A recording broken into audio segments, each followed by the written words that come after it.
So, hoekom die Deborah salwing? Ek wou eintlik nogal gaan kyk het wanneer het Abba vir my hierdie woord gegee, maar ek dink is hier in 2018, ek is nie heeltemal seker nie. Het hy 17, 18 dae rond, het hy met my begin praat oor die Deborah salwing as 'n drievoudige of 'n driedubbele koord. En ek dink deel van Deborah vir my is om bietjie die stereotype van wat daar buitekant verkondig word van wie Deborah is en wat sy gedoen het en so aan. So bietjie, ek wil op amper kies, kom platslaan, sodat ons by die waarheid kan kom, sodat ons kan kyk wat sê die woord regtig oor wie sy is. Maar dat eintlik is Deborah net deel van 'n baie groter prentjie. En die van julle wat my nou ken, ons het so rukkie terug, het ons die Gideon groep gedoen, saam met Wow Ministries, en ja, ek sien hier is die hele klompie van die Gideon ouens hierso, lekker om julle ook weer te sien. Abba wil vir ons uit karakters van die Ou Testament, wil hy vir ons kom baie kosbare lesse kom gee oor dinge wat vir my en vir jou, boodskappe vir 'n tyd soos hierdie, boodskappe wat praat van hoe ek en jy leef as gelowige, sodat ons in hierdie tyd kan regtig in oorgawe leef en verstaan dat die duisternis van ons tyd is dieselfde duisternis as wat daardie ouens gehad het. Dat dit lyk dalk so bietjie anderste, maar dis dieselfde duisternis waarmee hulle te doen gehad het. So, die Deborah salwing is 'n driedubbele koord, en hierdie koord bestaan nie net uit 3 koorde nie. Elkeen van hierdie koorde word gevorm deur 'n klomp klein draadjies. Daar's 'n klomp goed wat in mekaar vou, om, ek wil amper sê, 'n koord te vorm, né? En as julle nou vir julleself kan dink, ons weet almal hoe lyk 'n koord. 'n Koord bestaan uit klomp klein draadjies uit. En hierdie driedubbele koord word uitgebeeld in die lewens van Deborah en Barak en Jael in Rigters 4 en 5. So ons gaan stilstaan in Rigters 4 en 5. En elkeen van hierdie karakters se storie is 'n baie bekende Bybelverhaal, maar dit leer ons 'n magdom dinge vir die tyd waarin ons leef. En dis 'n tyd wat baie ooreenkom, ons tyd is 'n tyd wat baie ooreenkom met die tyd van die rigters. En die volgende skrifte bevestig vir my hierdie stelling, en ek lees dit uit Rigters 2 vers 10. En toe ook daardie hele geslag by hulle versamel is, staan daar 'n ander geslag na hulle op, wat die Here en ook die werk wat hy vir Israel gedoen het, nie geken het nie. Julle, ons sit met 'n geslag wat nie die God van Israel ken nie. Ons sit met 'n geslag in Suid-Afrika, ek wil amper sê onder ons Afrikaners, ons sit met 'n geslag kinders wat nie die Here ken nie, wat nie Yahweh eers van weet nie, wat nie glo nie. Geslag wat eintlik rigtingloos glo. Rigters 21:5, daardie tyd was daar nog nie 'n koning in Israel nie, en elkeen het gedoen wat reg is in sy eie oë. En dis presies waar ons is.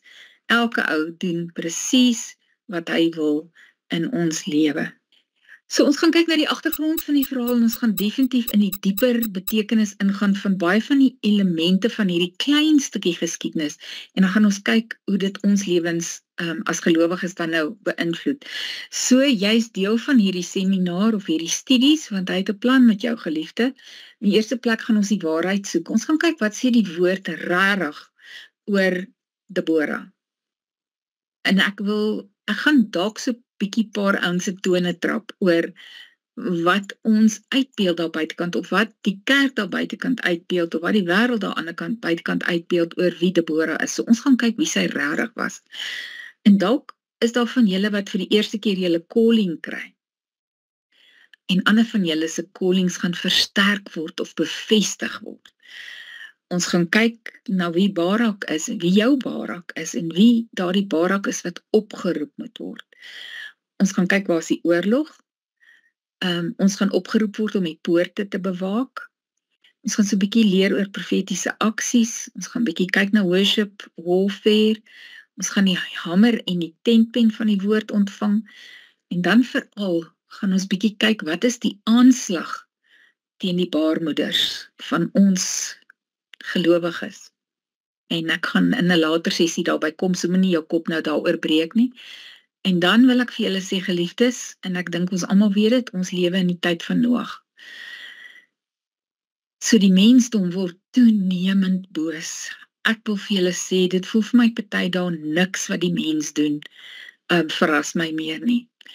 So, maar om daar te kom, moet ons eerstens gaan kyk hoe sake mekaar steek. Waar het Deborah gebly en waar was Barak? Want dis ontsettend belangrik. So die gebied waarin hierdie stukkie geskiedenis afspeel is baie belangrik om die konteks te verstaan, as ook weer eens die belangrikheid van die profetiese boodskap hieroor. So Deborah het in die gebied van Ephraim by Bethel gebly en Barak in die noorde in die gebied van Naphtali by Kadesh. Nou, ek wil hê julle moet mooi kyk na hierdie kaart. 'n Topografie wys vir ons waar die berge is, waar die dale is, waar die rivier loop en as jy nou so bietjie na hierdie gedeelte kyk, Deborah is hier onder en Barak is daar bo by Kadesh of Kedesh Naphtali.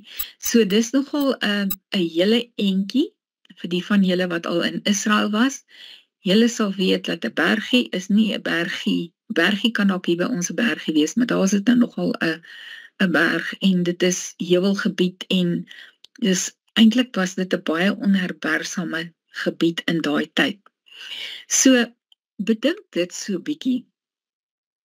Ek en jy het hierdie idee dat dinge in die Bybel se tyd sommer so eensklaps gebeur het. Deborah laat kom vir Barak. En ek en jy wil hê dit moet dieselfde wees. Ons wil hê dat as Vader gesê het, dis nou hoe dit moet gebeur, dan moet dit nou sommer dadelik gebeur en kyk weer na hierdie kaart. Deborah moet vir Barak in die hande kry, waar hy ook al is. Sy stuur iemand om hom te gaan haal en hy moet terugkom by haar. Hierdie was nie 'n dagreis te perd nie. Hierdie was 'n hele klompie dae en indien nie maande nie, indien nie dalk meer as 'n jaar se tyd nie. Kom ek en jy raak bietjie rustig in Abba se tyd, want weet julle wat? Sy tyd is nie ons tyd nie. So as ons nou weer gaan kyk na die volgende kaart, dit wys vir ons die plekke waar die verskillende tribes was, die verskillende stamme van Israel was. Nou Ephraim is ontsettend belangrik en ek wil vir jou sê, as jy nog nooit 'n bietjie gaan kyk het wie Ephraim is en waar Ephraim inpas nie, is dit dalk nou 'n goeie tyd om te gaan kyk na Ephraim, want Ephraim is baie belangrik vir die eindtye. As ons gaan kyk na hierdie kaart, dan sien ons die boonste 10 stamme het weggebreek en op hulle eie gegaan en hulle word Israel genoem en dan Benjamin en Juda onder word dan nou die 2 stammeryk van Juda. Nou Ephraim is die naam waaronder Israel, die 10 stamme van Israel ook bekend staan. En dan lees ons in Esegiel en eintlik baie van die Ou Testamentiese profeseë dat Ephraim en Juda moet weer verenig word. En dit moet nog gebeur. Nou Ephraim verteenwoordig die stamme wat in die nasies opgeneem is. In die diaspora word dit ook genoem. Nou daar's baie teorieë oor waar Ephraim is en dat Ephraim in elke landsdeel van die wêreld opgeneem is. Nou as ons gaan kyk na Abraham se beloftes dat elke nasie deur hom geseën sal word, deur sy nageslag geseën sal word, dan maak hierdie sin dat Ephraim in die nasies of Israel dan nou die 10 stamme van Israel in die nasies moes ingesaai word. Maar dan sê daar dieselfde profeseë vir ons dat Juda en Ephraim moet weer een word. Hulle moet een word, in die laaste dag gaan hulle een word. So Ephraim word wakker gemaak uit die nasies uit. Daar's ook ouens wat sê dat ons wat gelowig is eintlik die nasate van Ephraim, want ons het die saad van die woord ontvang. Nou maak nie saak wat dit is nie. Efraim is belangrik. En vreeslik baie van die goed gebeur, van rondom Rigters ook, gebeur in die gebied van Efraim dan. Nou ek wou nou nog weer gaan kyk het presies hoe die kaarte op mekaar pas.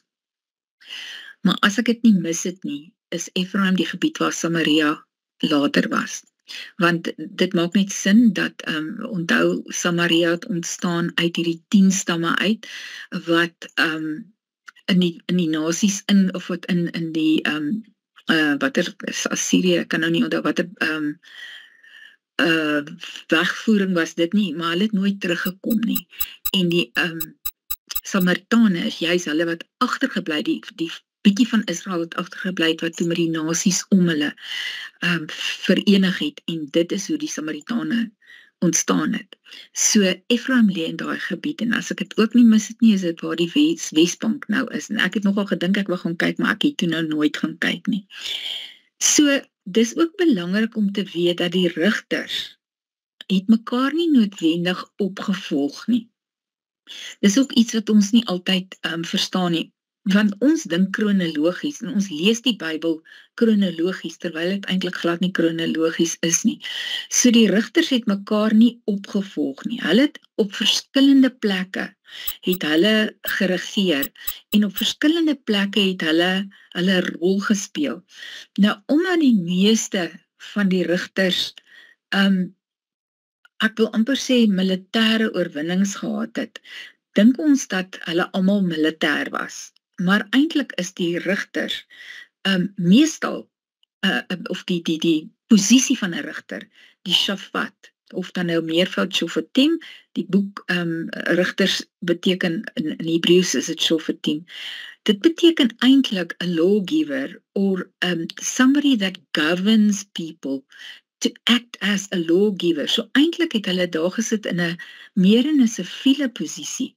So, en as ons daarna gaan kyk, dan verstaan ons dat wat Deborah se rol eintlik was.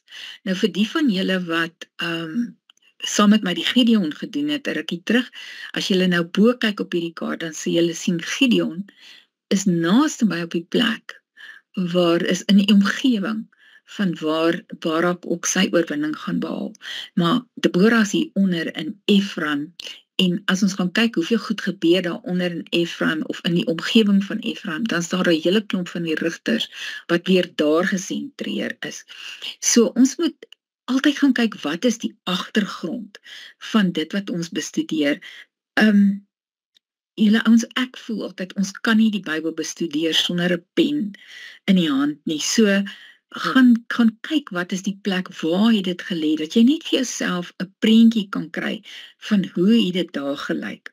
So ek gaan, ons gaan vir vandag, gaan ons regtig sommer net hierdie eerste paar skriffies hanteer, want ek wil hê julle moet agterkom hoe ek na die skrif kyk, hoe ons dit bestudeer, sodat jy kan verder gaan, want ek gaan net vir jou tips gee, en jy gaan verder gaan, en jy gaan verder hierdie gedeelte nog verder ondersoek, nog dieper ondersoek.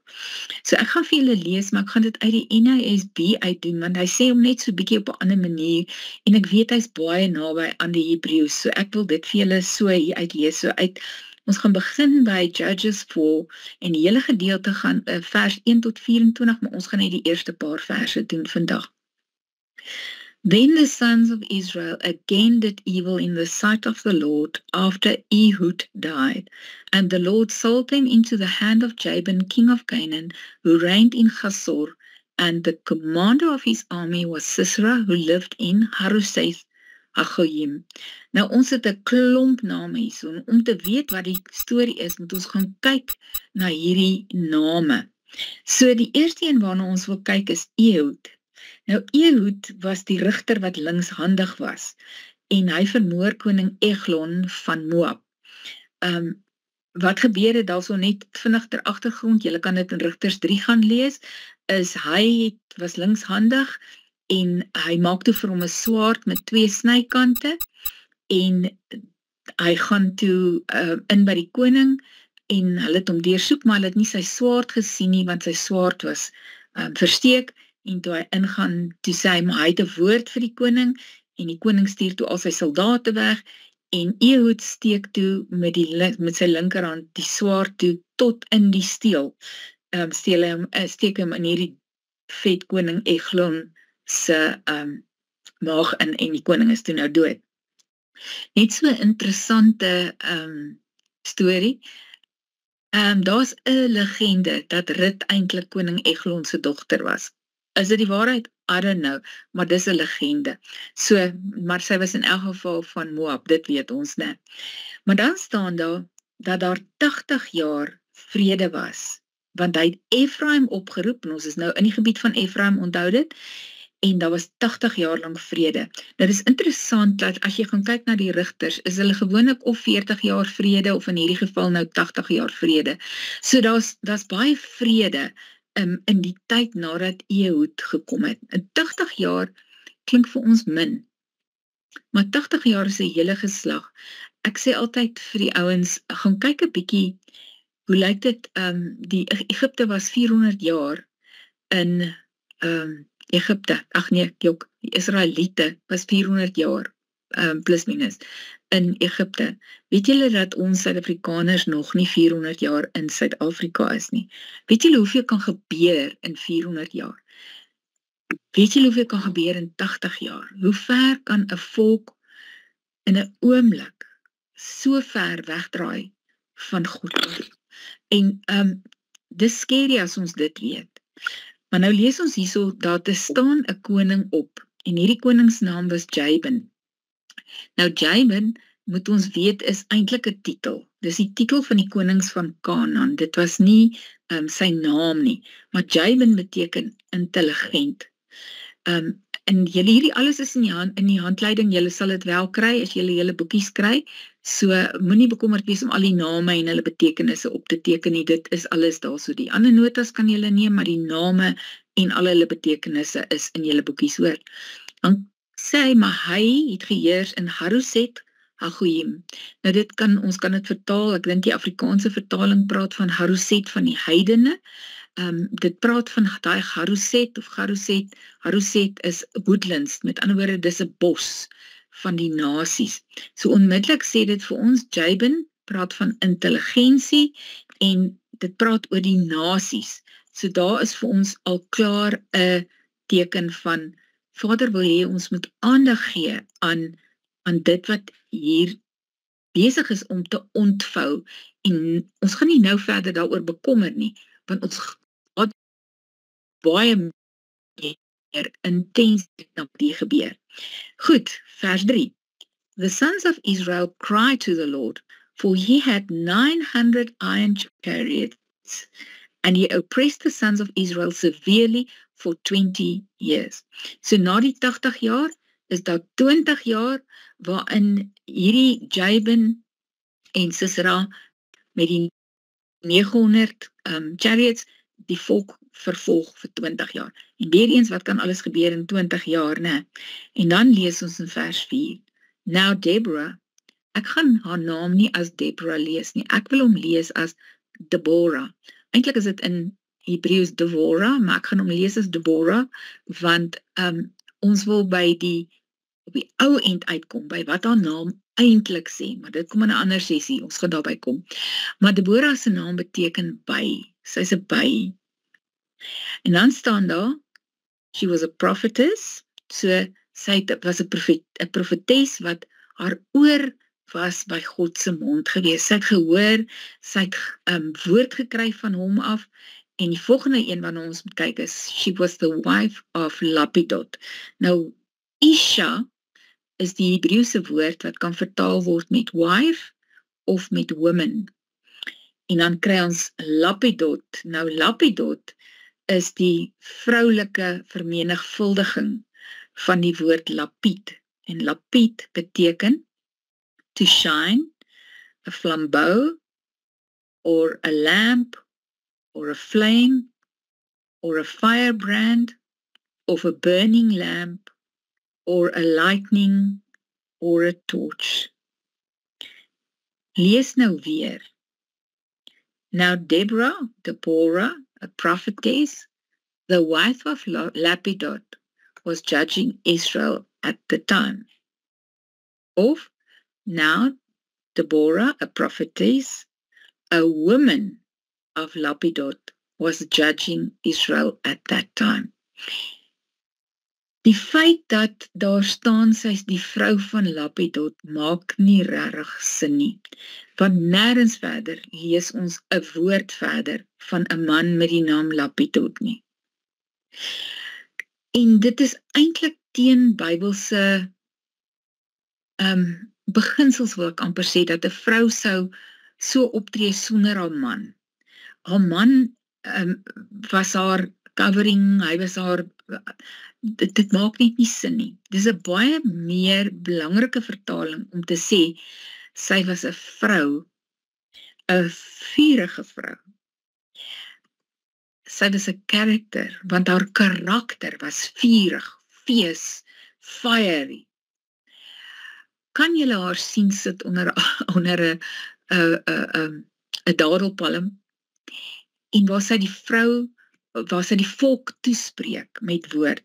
En dan wil ek vir julle sê, as ons verstaan dat die volk na haar opgekyk het, dan moes sy hierdie fiery karakter gehad het, wat mense kon aangryp, wat mense kon aanspoor om te doen dit wat Abba Vader wil hê sy moet doen. So ons sê sy is 'n profetes, wat beteken sy was begeesterd. Die woord begeesterd is my so 'n mooi woord, want dit praat van die gees wat haar vasgevat het en vir haar gedryf het. So, sy het 'n vurige karakter gehad, sy was begeesterd, en dan weet ons, sy het mense een bedien, want sy het gesit as 'n rigter. En die prentjie wat ek vir julle wil gee, is amper iets soos die televisiese Judge Judy, waar die mense na haar toe gekom het om hulle sake uit te sorteer.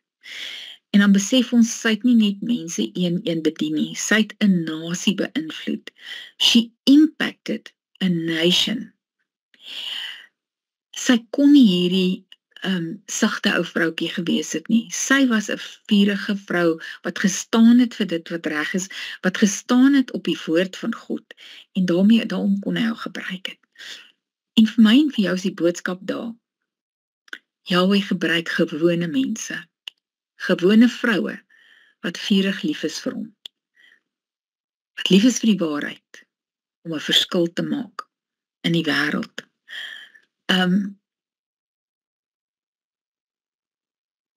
Nêrens lees ons dat Deborah hier geveg het nie. Ons sien wel dat sy die woord gebring het en dat sy die woord in waarheid gebring het. And she used to sit under the palm tree of Deborah between Ramah and Bethel in the hill country of Ephraim. And the sons of Israel came up to her for judgment. So hulle het na haar toe gekom vir hulle beslissings. Dis hoekom ek sê, dis amper soos 'n Bybelse Judge Judy, né? Ons het dit dieselfde woord kry ons waar Moses die 70 ouens aanstel. Want hy sê, Jethro, sy skoonpa, sê mos vir hom, jy kan nie almal se sake aanhoor nie, en dan stel hy 70 ouens aan. Dis hierdie selfde ding wat ons daar kry. Hierdie ouens gaan en hulle word aangestel dan nou, en die mense kom staan in toue voor hulle en kom sê, gee vir ons beslissing in hierdie saak. So nou lees ons weer 'n klomp goed in hierdie sinnetjie raak. Sy sit onder die palmboom, en dit is die palmboom, en dis interessant, die palmboom van Deborah.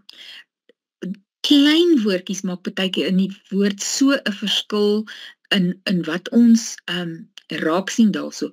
Die oomblik as hy sê van iemand of die palmboom, dan is dit nie sommer net 'n palmboom nie, dan is dit 'n spesifieke palmboom met 'n baie belangrike, ek wil amper sê 'n taak. Dis soos toe die Israeliete in die woestyn was. Hulle het nie sommer by enige rots die water gaan kry nie, is die rots. Dis klein woordjies, maar dit het so 'n verskriklike belangrike 'n saak wat dit maak in die konteks van die storie. So hierdie palmboom was bekend as Deborah se palmboom. Ek gaan terugkom na daai palmboom toe. So Ramah is die plek wat nou eerste genoem word hierso. En Ramah beteken verhewe of elevated of sublime. So dis iets wat hoog verhewe is. Nou Samuel is hier verwek en hy woon ook later hierso. En dan die volgende plek is Bethel. Nou Bethel is bekend as the House of God, en dis die plek waar Jakob gedroom het en die leer gesien het wat opgaan na die hemel toe, waar die engele op en af gegaan het. My skoonma het altyd gepraat van Jakobs ladder. Nou Bethel was by Jakobs ladder gewees. Nou die palmboom, sy profetiese betekenis is oorwinning, victory, of judgment in hierdie geval, né? Maar dit beteken ook vloei of flourishing. Hier het Deborah gevloei in haar salwing. Hier het sy gevloei in haar calling. Nou Psalm 92 vers 12 sê, the righteous man will flourish like the palm tree and he will grow like a cedar in Lebanon. So in Lebanon. So dis 'n salwing om te thrive. Dis 'n salwing om te floreer. Dis die salwing van die palmboom. Dis Deborah se salwing. Want daar's nogal retoriek, kom ek sê dit so, oor van watter tribe Deborah was. Party ouens sê sy was van Issachar, ander ouens sê sy was van Benjamin, maar sy het in Ephraim se gebied bedien, so vir my maak dit so bietjie sin dat sy dalk van Ephraim was. In Jesaja 49 lees ons van die blessing, die salwing wat op Josef is, die salwing, die profetiese woord wat oor hom uitgespreek word, en Ephraim was Josef se tweede seun. Manasse is die eerste een, toe Josef vir sy broers kon vergewe. Manasse beteken forgive and forget, en Ephraim beteken double fruitful. Toe is Ephraim, kon hy kom, en sy naam beteken double fruitful. En dan weet ons mos, toe Jakob Josef se seuns gesalf het, het hy sy 2 hande omgeruil, en hy sit Ephraim eerste, en Ephraim kry die double portie. Hy kry die firstborn portion. So, kan julle verstaan hoekom sê ek, Ephraim is ontsettend belangrik. Ek hoop as jy gaan die woord gaan lees dit in die Ou Testament, gaan kyk hoeveel keer praat Abba Vader van Ephraim. Hy sê, hy was die kind wat ek op my skouers gedra het. Hy praat met soveel liefde van Ephraim, en mens hoor so sy hartseer, as hy praat van Ephraim, wat eintlik weggedraai het van hom af. So onthou asseblief, as jy lees van Ephraim, dit verteenwoordig Israel, die Israel wat verstrooi is in die nasies. Met ander woorde, dit praat van my en jou. Ons is deel van die Ephraim wat moet terugkom, deel word van hom. So, Josef se blessing, daardie double portion blessing wat op Ephraim is, dit is hierdie salwing wat vir is 'n salwing om ons te leer om te thrive, om te floreer, ten spyte van, onthou nou Josef was in die tronk gewees, en hoe lank, 13 jaar, en had soveel slegte goed met hom gebeur, but in the end he thrived, want dis 'n salwing wat jou laat floreer. Nou is my vraag aan jou geliefde, wat is jou palmboom? Dink so 'n bietjie, wat is jou palmboom? Die palmboom is jou omgewing van influence, die plek waar jy 'n verskil kan maak en moet maak. Maar wat is jou palmboom waar jy sit, waar jy die woord van Abba af ontvang, wat jy deur die Heilige Gees dit doen wat jy moet doen, die Gees jou dring om daardie woord te bring. Wat is jou palmboom? En dit is, ons gaan later bietjie kyk na wat is jou huiswerk vir die week. Wat is jou palmboom? En dan, as jy nie heeltemal weet nie, hoe kan jy die plek waar jy nou is, daar waar jy by die werk, in jou huis, in jou omgewing, jou gemeente, waar jy ook al bedien, hoe maak jy dit jou palmboom? Die plek van waar of jy mense beïnvloed, of dit nou een is, en of dit nou 'n klomp mense is, dit maak nie saak nie. Vader vra, wat is jou palmboom? Of wat kan jy doen om jou plek 'n palmboom te maak waar jy vloei? in dit wat Abba jou geroep het voor. So kom ons gaan aan met die skrif, want ons moet verder gaan. Judges 4:10. Now she sent and summoned Barak, the son of Abinoam, from Kadesh Naphtali. Nou Barak beteken lightning of a lightning flash of a flaming sword or thunder. Nou as gevolg hiervan, van hierdie betekening van Barak se naam, het mense baie keer gesê dat Lapidot se naam Barak is en Barak is Lapidot, dat die twee interchangeable is. Maar weer eens, hy kan nie haar man gewees het nie, hy sit bo in Kadesh Naphtali, en nêrens lees ons dat hulle in 'n verhouding enigstens is, behalwe dat sy hom oproep en dat hy haar sien as 'n geestelike leier nie.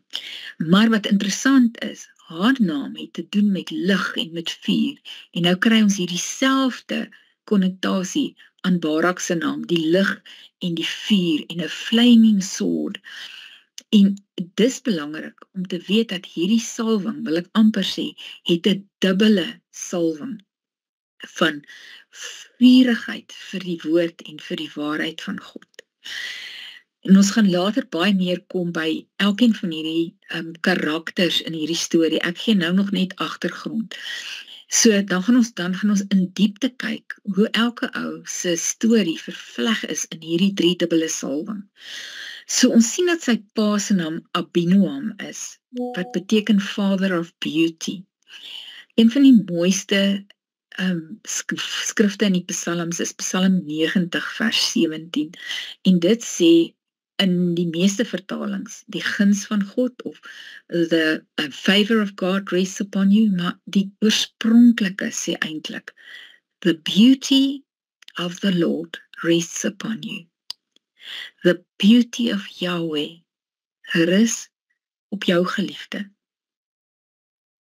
En hy roep jou om in sy naam op te staan, in hierdie salwing, waarvan jy dalk vandag vir die eerste keer hoor, vir dalk is dit vir jou bevestiging, maar hy roep jou om te gaan opstaan met die wete dat sy skoonheid rus op jou.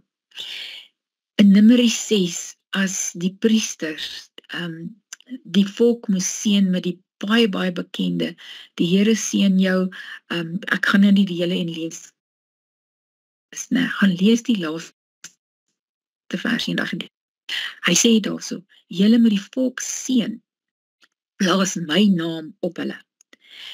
En ek wil jou vandag kom seën met hierdie wete, sy naam is op jou, maar nie net sy naam nie, sy beauty, was nie 'n mooi Afrikaanse woord daarvoor nie, maar ek wil vir jou sê, jy is beeldskoon, want sy naam en sy beauty rus op jou. En jy maak 'n verskil in die wêreld, net omdat jy is, omdat jy is, want jy dra sy beauty en jy dra sy naam. Kom ons gaan aan. Die volgende plek wat ons nou van leer daarso is die naam waar Barak is, Kadesh Naphtali, en dit beteken the holy place of Naphtali. Naphtali was een van die stamme gewees, en Kadesh of Kedesh is 'n ander vertaling, praat van heilige plek. So dis 'n heilige plek waar Barak is. Naphtali beteken to struggle. So daar lê ook vir ons weer 'n klomp goed in, maar ons gaan terugkom soontoe. Judges 4:6 sê, Now she sent and summoned Barak, the son of Abinoam, from Kadesh Naphtali, and said to him, Behold, Yahweh, the God of Israel, has commanded, Go and march to Mount Tabor, and take with you 10,000 men from the sons of Naphtali and from the sons of Zebulun. Nou net hier lê 'n knoop, want die Afrikaans sê, het die Here die God van Israel nie bevel gegee nie, en op grond daarvan word daar verkondig dat Barak bang was. Hy wou nie gaan nie. Nou die woordjie behold daarso. Ek verduidelik dit altyd vir ouens so, dit is kyk en maak dit jou eie. Maar daar's ander verduidelikings ook daarvan, maar dit maak dit vir my 'n praktiese iets. Sy sê vir hom, kyk, Jahwe, die God van Israel, het gesê, maak dit jou eie. Nou, as jy in die Hebreëus gaan kyk, is die woordjie daarso vir behold nie hinei wat dit gewoonlik is nie, dis lo. So hy kan vertaal word met amper met 'n negatiewe iets. Is dit nie so nie? Maar ek en jy moet verstaan dat sy vir hom daarso sê, jy hoef oor niks bang te wees nie, hy is reeds daar. Sy vertel vir Barak wat God gesê het oor hom. Dieselfde met Gideon, né? Gideon het gedink hy is gering, maar die engel van die Here kom en hy kom sê vir hom, jy is dapper held. So, Deborah kom spreek oor Barak uit, dit wie hy is. Die God van Israel het jou opgeroep om te sê, jy mag gaan, jy moet gaan. Want jy sien, sy sien in hom potensiaal. In die Spreuke 31 bruid, een van daai verse sê, sy sien 'n stuk land en sy gaan koop dit. As ons verstaan dat Spreuke 31 gaan oor die bruid van Christus, dan gaan daardie stuk land wat sy sien, gaan oor potensiaal wat sy in iemand raak sien. En dan word die bruid die cheerleader van daai persoon. Want dis wat Deborah hier so doen. Sy sê vir Barak, behold, kyk, vat dit, maak dit jou eie, God het jou opgeroep, en hy het vir jou gesê, jy moet gaan. Sy spreek sy potensiaal oor hom uit, en sy word sy cheerleader. Sy moedig hom aan. Nou, die Deborah salwing roep leiers op. Ouens wat in 'n gees van vreesagtigheid vasgevang is. Dit praat van die needy. Weet julle wat is 'n needy ou? Dis 'n ou wat altyd net nodig het om aangepraat te word, of iets nodig het. Hulle kan net nooit vir hulle self opstaan nie. Die Deborah salwing begin hierdie ouens die potensiaal in hulle raak sien en begin hulle oproep om op te staan uit hulle middelmatigheid uit. Die woord procrastination is my so mooi woord. Dit beteken dis iemand wat gedurig uitstel. Nou kyk, let me tell you, ek weet hoe om te procrastinate. Ek kan nou nogal uitstel en dan sê Vader op 'n dag, nouste die ding. En dan op die ou end weet ek, hy het my voorberei. Maar ons kan vasgevang wees in hierdie gedurende uitstel van, ja, ek weet ek moet gaan, ja, ek is nie goed genoeg nie. Die Deborah salwing roep hierdie ouens op en sê, kom staan op. Ek sien in jou die potensiaal. Ek weet dat die God van Israel, Yahweh Elohim, jou nodig het in die koninkryk, want die koninkryk moet gebou word. So sy gee vir Barak, Yahweh se woord. En hierdie woord sê, in vers 7, I will draw out to you Sisera, the commander of Jabin's army, with his chariots and his many troops, to the Wadi Kishon, and I will give him into your hand. So, sy sê vir hom, die oorwinning is verseker. God sê, ek gee die vyand in jou hand. Weet julle, dat hy dieselfde woord vir ons gee. Die oorwinning is behaal. Ons het die versekering.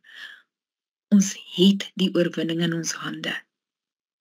Ons mag nie meer terugsit in ons middelmatigheid van ek is nie goed genoeg nie.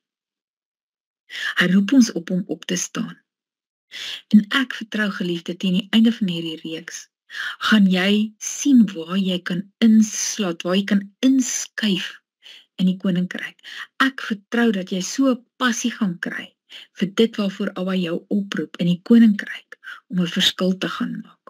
Maar ons moet gaan kyk wat hierdie hele vers sê. Hy sê, I will draw out to you Sisera. Nou ek gaan nie nou te veel oor Sisera praat nie, ons gaan later by hom uitkom. Maar ons kyk na die plek waar hy hom na toe roep. Na die Wadi Kishon. Nou Wadi beteken klein riviertjie of rivier of stroompie.